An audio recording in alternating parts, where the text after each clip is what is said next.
We all don't need 5 million, 10 million, 20 million dollars or like Baiju's $10 billion to grow and then die. Startups are like statins which can bust through corporate cholesterol. I really believe that corporates have so much of money. I was part of that journey. It's a great product, but then you have to get exposure to the right people. I meet so many software founders. In fact, right now I have 3 AI great products sitting out there who are struggling to get demos, struggling to get good audiences by people, and they need to showcase the efficacy of their product.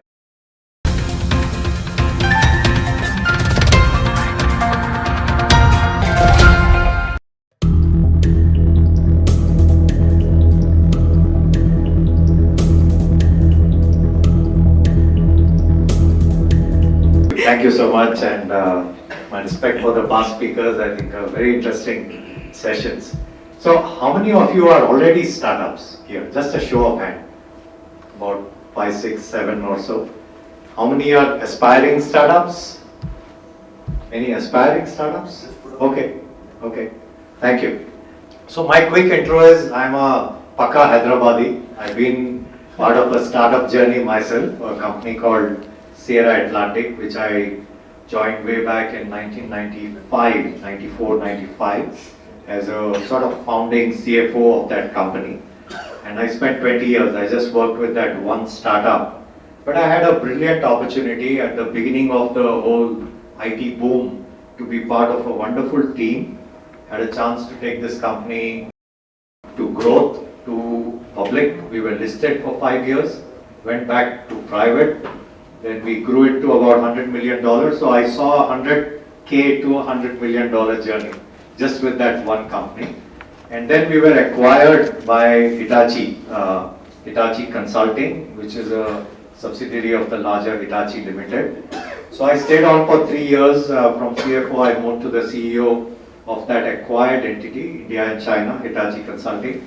And then I left. So my last 11 years now has been in the startup world. Nandita is a dear friend. I have been associated with TEZ on and off as a speaker, mentor, right, almost from inception. I joke with my large corporate colleagues that startups are like statins which can bust through corporate cholesterol. I really believe that corporates have so much of money. I was part of that journey. That innovation, I have one, no problem. Innovation tends to sort of go down, So my topic today is not directly AI related, but it's a little more foundational topic about funding or no funding, right? The path to scale. And I don't know how many of you agree that can you scale a startup without funding? Any show of hands? Oh, there you are. That's great. So I have support today. I thought people would throw bottles of water at me. Okay. So that's little bit me. This was a poster I had on my desk many years back. It was a sailboat which was standing in the water, and the quote was, "When there is no wind, row." So I think we all need to do that. Can I have the push-up? Yeah. Okay. So I'll cover some of these. I won't spend too much time on this, but I just want to start with that. Having seen this journey 20 years prior, and then the last 11 years. So interestingly, I think since I came out of corporate, the startup industry in India also was just on the cusp of a huge boom, right? And of course, it's important for founders to understand. So I'm now an angel investor. I've invested in about 20 startups. It's just my personal portfolio. I've not raised any money from outside. I just invest from my own funding. And I've done about 20 investments. Like I said, I do anywhere from $10,000 to about a max of $100,000. So these are all early stage. I also invest through a network called the Indian Angel Network, which typically invests about 5 to 6 crores in that's the ticket size. Anicut Capital, a few others also.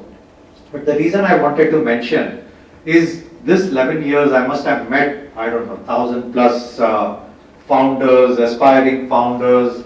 I've watched journeys from start to exit. In fact, very interesting journey, early days. As I just came out of corporate, I met a jewelry startup. Their name was Candier. They were in diamond jewelry. Two founders. One was from a jewelry business. The other was an IIM Calcutta MBA, a business guy. Very interesting. So they had reached out to me on LinkedIn. It was just an inbound sort of this thing, and they just wanted some form of business mentoring. So I spent some time with them. I really liked what they were doing. It was fortunate. I was able to introduce them to an investor friend of mine who actually took 30-40% in that startup, and he helped them to go from where they were to a next level and took them to an acquisition by Kalyan Jewelers. So why I mention this is, the same aspect. Sometimes we all don't need 5 million, 10 million, 20 million dollars, or like Baiju's $10 billion to grow and then die, right? So I think it's important to realize that funding is really, it can be the wind in your sails, it can do a lot of other things. But this journey of this diamond jewelry startup, the reason I mention is that two founders, excuse me, very complementary to each other, managed to get an investor who actually sort of, took them through that rigor of that business growth journey and was able to introduce them to a superbly complementary acquisition. Kalyan was going IPO. They did not have an online presence. They didn't have a young sort of buying audience who was buying 50,000 to 1 lakh type of jewelry units. They all had traditional, 1,000+ stores and large ticket items and all. So this company became Candier by Kalyan overnight, just pre-IPO. And now the founder continues to remain the head of the digital part of Kalyan. He got an exit as part of the IPO. He holds stocks and an amazing journey. Yeah, so what I wanted to mention was that a lot of founders whom I meet very often have this issue that investors in India are conservative. The valuations you get are very different from Silicon Valley or anywhere else, right? So it's important for both founders, aspiring founders, to know that the Valley ecosystem is now 40 years old. India is still just about 10, 12 years old. And what tends to happen in funding is that if you are investing money from a previous exit, your propensity to take risk is much higher, okay? Most of the funds today in India are still just coming out of their first 7 years plus 3 year type of cycle. A typical VC fund raises money from large investors with a intent that over a 7-year period, they will invest, they will exit those startups, get that money back and return the money to these investors at maybe 30, 40, 50% compounded sort of growth rate, right? But here, so what happened, the worldwide and even in India, is during COVID, the governments the world over, because all the economies were stalling, a lot of easy money was pumped into the system. Close to $25 trillion was pumped in by all the federal banks to avoid a stall of the economy. And then after COVID, as things started normalizing, all those funds were being pulled back. So the reason I like this slide and to share the slide is that a lot has changed over the last 2-3 years. If you ask me, maybe 3 years back, a SaaS company with a, 200K ARR would have got a $5 million funding at a $50 million valuation. Today, a SaaS company with a 200K ARR will struggle. It will take time. So things have changed. I just meant to sort of mention that here, right? It's a time to design your startup closer to classic entrepreneurship. And what is classic entrepreneurship? We'll cover that. But I'm sure, all of you have friends, seniors, family members who have been entrepreneurs who, when they were growing up, nobody had access to the type of capital which startups have got, right? But finally, a startup has to grow up and become a business, right? So there's no magic dust which is sprinkled on us which says that, okay, here I have an idea and I can go and I can make a prototype and get a 2 crore of funding and I'll make the product, I'll get another 10 crore funding, and in 5 years' time, I'll make 500 crores, 1000 crores. There's nothing automatic about that. So, a little bit of my intent to cover this today is to say that when you design your startup, you design it with purpose, thoughtfully, with a rigorous plan. If you get easy funding, that's a great boost, but be prepared that funding is going to be very difficult. Okay. So I sort of quickly I'll cover this. This is my homegrown definition of what a classic startup I believe is, right? Ideally, a team of founders with experience. I am partial towards, and I'm not against student dropout founders or anything like that, but I just believe that a startup journey is like climbing Mount Everest. It's a long, arduous journey. You need to be prepared, you have to acclimatize, you have to get equipment, Sherpas, everything. There are a variety of base camps which you are going to face at each stage of your climb. And even within, 500 meters of the summit, the weather can change and you just have to go back to the earlier base camp and wait. So there's a lot of things involved. But ideally, a founding team with experience, a complementary founding team. I think for some of the aspiring startup founders, for example, I'm associated with IIIT Hyderabad's incubator. Brilliant computer science, very young teams coming out all the time, superb AI startups, computer vision, machine learning startups, but very often they miss the point on the design and 3 friends, classmates come together to start the startup. But technology is of course very important. Technology is the engine of and the differentiator between startups and traditional industry.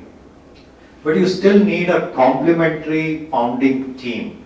There has to be somebody among the founders who is the go-to-market person, who will sort of understand from the market, bring back the requirements of the market to the product team, who will go and sell. There has to be an operations and finance person who will take care of the nuts and the bolts, like the metrics Moa mentioned, right? So most technology people are brilliant, but they're a little bit like scientists, right? Love to make new products all the time. Oh, I made a product and that's ready. But sir, now I'm working on 2 more products.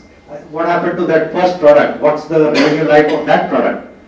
I don't know, but maybe $5 million. So I said, what's your revenue now?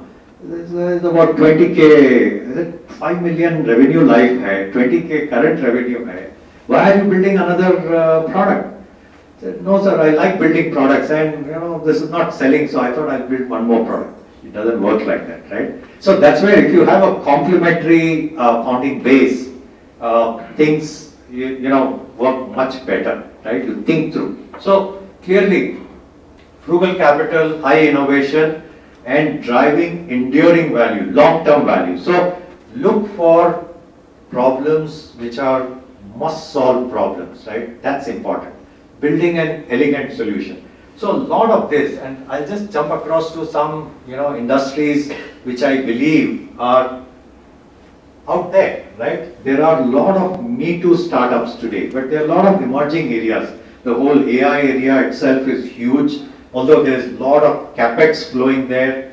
I think there's a lot of skepticism now that if you have invested, a few $1 trillion in the capex, a Goldman Sachs report said you need to generate $800 billion of revenue per year out of that capex to justify the amount of money which has gone. So there's a little bit of hype cycle in all the investments and the stock market, but there's so many use cases of technology. I would take drone applications, right? I have a startup in Bangalore. It's called Aereo. It's one of my more successful startups. They just raised a 100 crore round. They use drones for a variety of asset management applications. Their drones are used by the Rajasthan government today for land titling. They do land survey with the drone application. And that's going to be rolled out all over India today. So huge focus on the technology side today, right? You take silver living, a very under-addressed area. I'm almost 60 now, right? A whole generation of my colleagues, plus and minus 5 years, are going to be spending a lot of our money and not just giving it off to our children, right? Because the equations are changing, and I don't mean it in a negative way. I'm saying that our parents just left everything to us and we would take care of them and the equation was over. Now, travel, hospitality, housing, bunch of things. On the positive side, on the defensive side, healthcare, bunch of stuff like that, right? A few years back, I met a healthcare startup called Consure as part of Indian Angels, CONSURE. Consure was in a sort of healthcare application which was helping elders if they were bedridden, right? A bunch of sort of hygiene and cleanliness applications, and it was amazing. So what did they do? They had built a product to help the elders, but they went first to the US markets. They got a US market approval and they actually rolled out their entire product line in the US healthcare market, and they are super successful. So bunch of things are out there which I definitely encourage startups to look at as very differentiated options, right? So quickly, a typical startup's path to heaven, in my view, not every startup has to become a unicorn. I think the unicorn as a term is highly overrated, it's just bandied around. But a good journey can be that you raise anywhere from 0 to 3 to $5 billion of capital over a 5 to 7 year period. But in raising that capital, you are very conscious, you raise at certain stages, where you are able to deploy the capital very effectively, and over a period, you build a company which you continue to hold at least 50% of. That's important. By the way, a lot of startups, because they haven't thought through the initial capital, they start off with 10-15 lakhs of capital, right? They build something, they are at some stage, now they are desperate to raise capital. They find an investor who's willing to put in 2 crore investment, but they want 50% of the company. Now the startup is in a corner. If they don't take the investment, they die. If they take the investment, they dilute 50%. But in so many cases that happens. And actually, that's also a bad outcome. Because you take 2 crores or 50% of the company, if you cannot deploy that 2 crores to go to a certain takeoff stage and you need more money for that, your next stage of capital either will not be available or it will dilute you further from 50% down to 20% or something. Then when you, with all your hard work, you reach a VC investability stage, if you don't hold more than 60 to 70% of the company when you come to a VC, they don't want to invest in you. Because a VC doesn't want to run your company.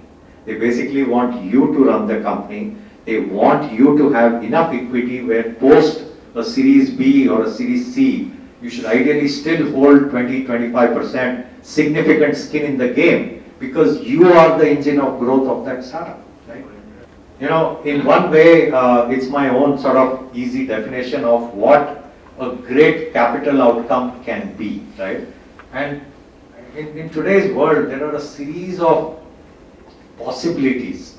A lot of companies grow at some point to be acquired. A lot of companies are strategically invested into by larger corporates. I mean, you take something like Yoga Bar, and Yoga Bar was acquired by, I think, ITC or Hindustan Lever, right? Health bar company, 2 women founders, I think they were sisters.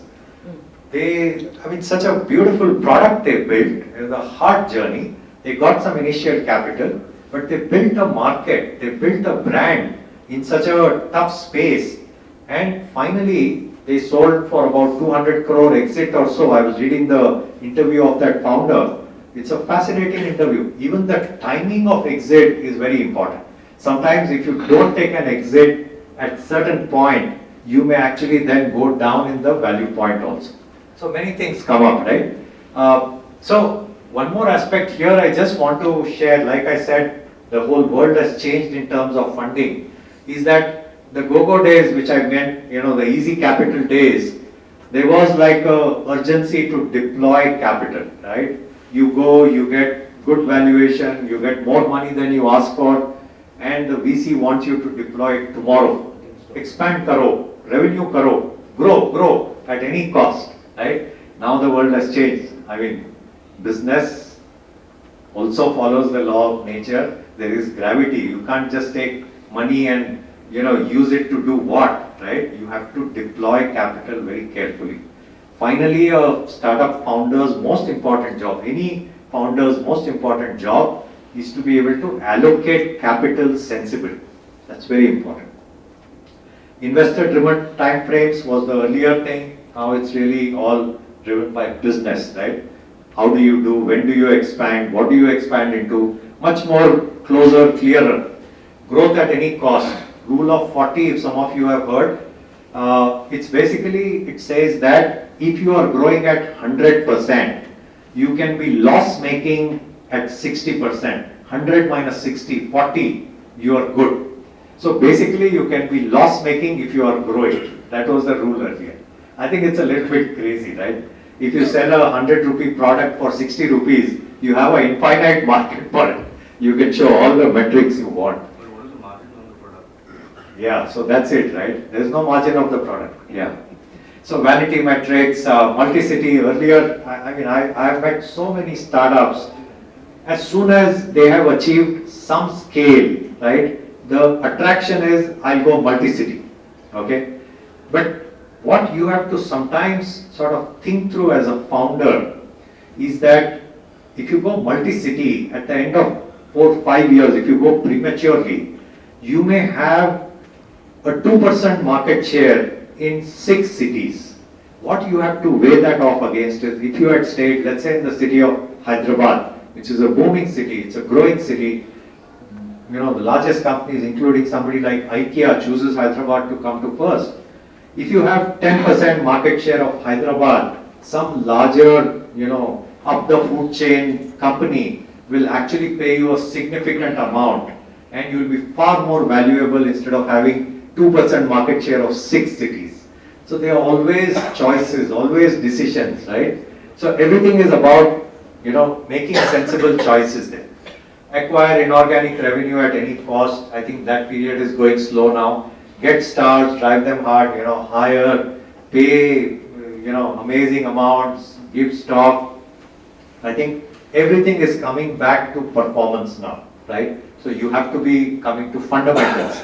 I think Maua covered some of these metrics very well, so I don't need to cover that. Quick few role models, right? I'm sure most of you may think that, oh, here is a guy who's giving some gyan, pagar paisa bana lenge, right? Of course, it's not easy. I'm not for a moment saying, and I'm not even saying that it's no funding. All I'm saying is a lot of startups, proceed with a misconception that at each stage they will be able to raise funding which will take them through to the next stage comfortably or pretty much okay. But as all of you know, the mortality rate of startups is about 98%. No more than 2 out of 100 startups actually cross 3-4 years of existence. The reason for a lot of that mortality is startups, there is no entry barrier. Anybody can start. I and my friend Sanjay here can start a startup tomorrow. We can get rolling. We can go to investors. Maybe because he's from IIM and I have grey hair or less hair, somebody might give us 2 crores also. But kya karenge? Finally there is so much of planning, so much of structure which has to be thought through. It's a business, right? You have to treat it like a business. It's a business which can be on steroids. If a traditional business would have taken you 15 years to generate maybe 100 crores of wealth, maybe a startup will take you 12 years, right? Be reasonable. In fact, I tell my investor friends also that, right? So, a lot of people ask me, a lot of my friends ask me, oh Sanjay, you're investing in startups, what's your expected return? You know what expected return? out of my 20, 2 or 3 startups will probably give me 20x return. But 8 of them will actually go to 0, and already 4 of them have gone to 0. Okay, the rest will give me, I don't know, maybe 2x to 5x return. So end of it, early stage investing is about getting 35% or so compounded annual return. It's about being reasonable in your expectation. And more than that, I like to say this to all my prospective investor friends, some of whom may be here, is that early investing is nurture capital. You have to invest in the startup, you have to mentor them, you have to take them to market, you have to help them hire senior people, you be there with them. So your job as an angel, as an early investor is to take the startup from where they are to becoming VC investable. That's the role. You can't sit back and say, because I read in the paper somebody got 100x exit, even I should get 100x. बहुत मुश्किल है. Okay, so quickly, some notable companies, Zoho, Freshworks, we all know among IT. Zerodha is startling example of a zero commission breakthrough in brokerage and investing, and I think the timing converged really well. I think Indians as a mindset are now coming to the markets. So much of fixed deposit money is coming in. ID Foods, iconic company, right? Paperboard, yeah. Serum Institute, these were the vaccine people. Mu Sigma, some of you may have heard of. MYK Laticrete, Hyderabad-based company. Murli Yadama, Nandita, you must have heard him, right? He's an amazing guy, right? Self-built, ground up, bootstrap. Oak Ridge School, interestingly for some of our Hyderabad people, I heard the founder speak, he had come to a small group which we are a part of. Very inspiring story. So a lot of things, out there, right? So I'll just use the last 4-5 minutes quickly to, what is it you need to scale without funding, right? There are 4 or 5 questions which you have to look in the mirror and answer for yourself. Are we addressing a real need? I covered this in my definition there. Is there clear value? Is the market large and scalable? That's very important. Put that criteria to test, right? Have we built a solution which is a resilient solution, which can stand? And like one of the speakers mentioned, actually good customer service can be a huge differentiator. If you ask me, I sit on the board of a large multi-speciality hospital, and I often tell the founder, healthcare in India, there is no concept of customer experience at a hospital. So I joke with the founder, I tell them, sir, आपके hospital में आना is like going to Tirupati, जग मार के जाना पड़ता है भगवान का दर्शन लेने, दर्शन होता है, पीछे से कोई लात मारता है, and you have to go out, I said, where is the experience? If if large hospitals can actually invest in healthcare experience, and I'll give you an example. I met a startup, organic startup, a company called Sempia, CEMPIA. They built a SaaS platform for customer feedback in healthcare. Vertical SaaS. Fascinating company. 5 years time, today they are a global company. They are doing about $5 million ARR. Funds are chasing them. He's not taking money. Fascinating, right? So find a good problem and solve it well, right? What is the research and prep you have done? I think the plan is very important. This again, I get all types of anecdotes. A few years back I met a company, they are super successful today. So one of the funds, Indian Angels had requested me to meet with them. So I asked that founder, I said, show me your business plan, I just want to understand, It was an EV company. So the founder smiled at me. He said, sir, do you want me to spend time on Excel sheets or go out in the market and win customers? I said, yeah, dono bhi karna padta hai. You can't help it, right? So like I said, you have to be Superman, Spider-Man and Batman. You can't just be, selling and thinking that all these business plans are for the birds or for the, finance guys like this guy, right? It's a good combination. You have to bring it together.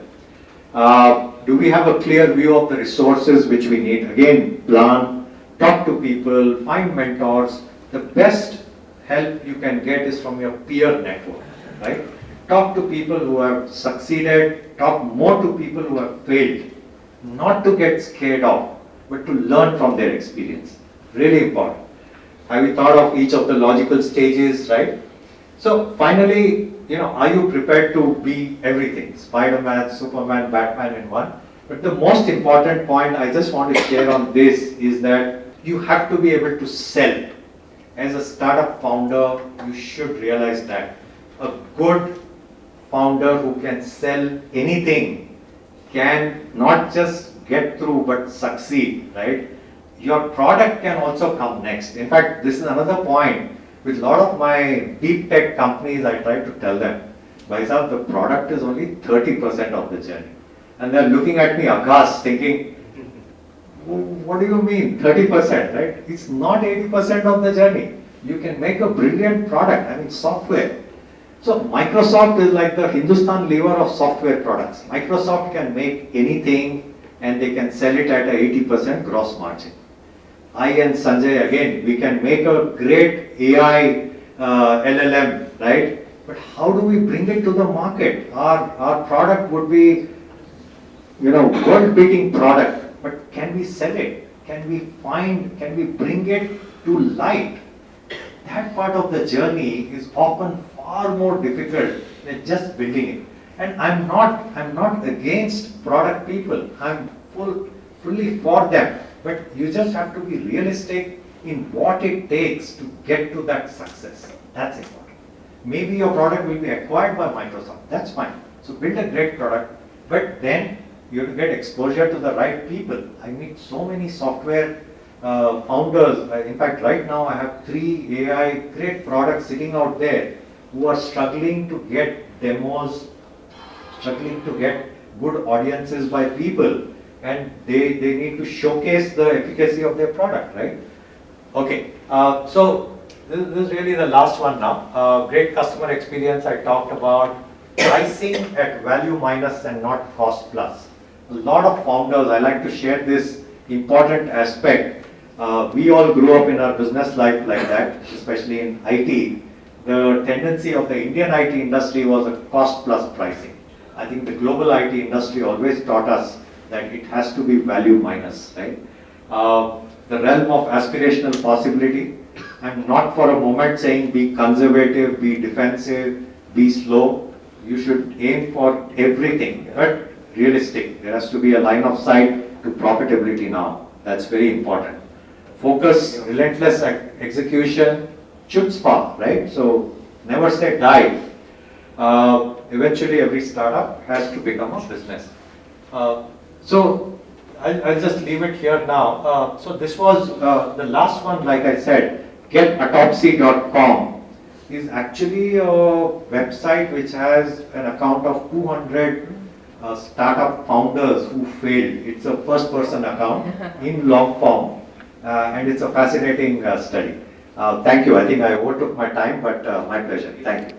To stay informed about the startup ecosystem, subscribe to my Startup TV.